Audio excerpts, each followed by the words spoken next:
Philippe Folliot. Merci, Monsieur le Président. Mon général, je ne vais pas revenir sur un point que j'avais abordé l'an passé relatif à l'immobilier de la gendarmerie et au regard du décalage qu'il peut y avoir entre les problématiques nationales telles que vous les avez développées et puis des propositions qui peuvent être faites sur le terrain pour faire de telle sorte qu'il puisse y avoir des loyers moins chers et que celles-ci ne puissent pas aboutir. Et c'est assurément dommage. Je voulais vous poser une question relative à la réserve opérationnelle dont vous nous avez dit que c'était un de vos 4 piliers majeurs sur lequel vous vous reposiez. Si mes informations sont exactes, il semblerait que pour la garde républicaine, par exemple à Paris, tous les crédits aient été utilisés sur les 8 ou 9 premiers mois de l'année, et qu'il n'y a plus de capacité d'avoir la possibilité, dont on sait qu'elle est très importante, de la réserve opérationnelle, donc sur la capitale, ne serait-ce que pour des gardes statiques sur bien des sites importants. Par rapport à cela, est-ce que c'est lié à une problématique de programmation ? Certainement, vous allez me dire une faiblesse des crédits, mais en tout état de cause, ça interroge et interpelle par rapport à cet élément. Autre point, en 2009, j'avais fait part d'un certain nombre d'interrogations au regard de l'intégration de la gendarmerie nationale au ministère de l'Intérieur.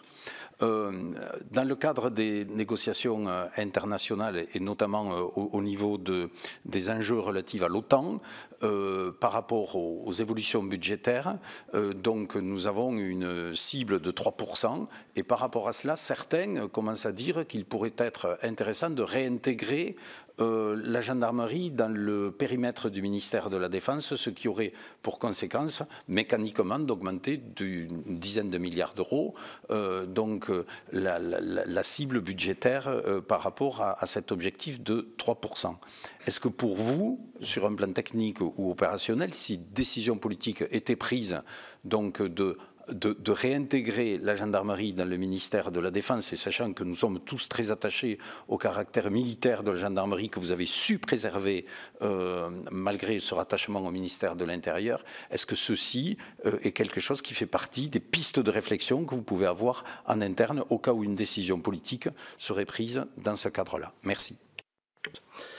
Sur les sujets, pour rebalayer ce qui vient d'être dit, notamment sur les crédits de la réserve opérationnelle, c'est vrai, monsieur le sénateur, aujourd'hui nous sommes obligés de ne plus convoquer de réservistes parce que les crédits sont épuisés.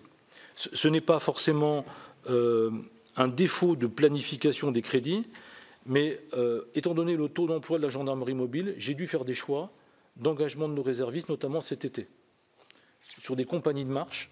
J'ai des compagnies de marche de la région parisienne qui sont effectivement venues renforcer les brigades territoriales sur le trait de côte, en Bretagne, Pays de la Loire et Aquitaine. Donc on a fait ce choix. Donc aujourd'hui, on a, c'est vrai, plus de difficultés à convoquer nos réservistes entre le mois d'octobre et la mi-novembre. Ça reprendra par la suite. Parce que je ne peux pas non plus convoquer des réservistes sans les rétribuer. Enfin, en tout cas, en reportant les paiements à plusieurs mois. Ce ne serait pas logique. Donc le commandant de la région Île-de-France, effectivement, a reporté sur quelques semaines l'engagement des réservistes. C'est une réalité. Vous parliez également d'un rattachement potentiel de la gendarmerie aux armées. Ce n'est pas du tout à l'ordre du jour. Ce n'est pas du tout à l'ordre du jour. La gendarmerie, je pense, a trouvé sa place au sein du ministère de l'Intérieur. On partage aujourd'hui énormément de travail au quotidien, notamment sur la criminalité organisée. Je vous donne juste un exemple. Aujourd'hui, la gendarmerie sait parfaitement s'intégrer dans des dispositifs de police judiciaire, de criminalité organisée. Le chef de filin aujourd'hui sur la criminalité organisée, c'est la police nationale, c'est la DNPJ. On a monté un état-major commun contre la criminalité organisée qui est piloté par la DNPJ avec une commissaire à sa tête et c'est un gendarme qui est adjoint. Donc je pense qu'on a trouvé un équilibre aujourd'hui réel au sein du ministère de l'Intérieur sur les grandes missions de la maison gendarmerie. Alors ça c'est mon point de vue, mais il n'y a pas du tout aujourd'hui, à ma connaissance en tout cas, de rattachement programmé ou potentiel de la gendarmerie au ministère des Armées.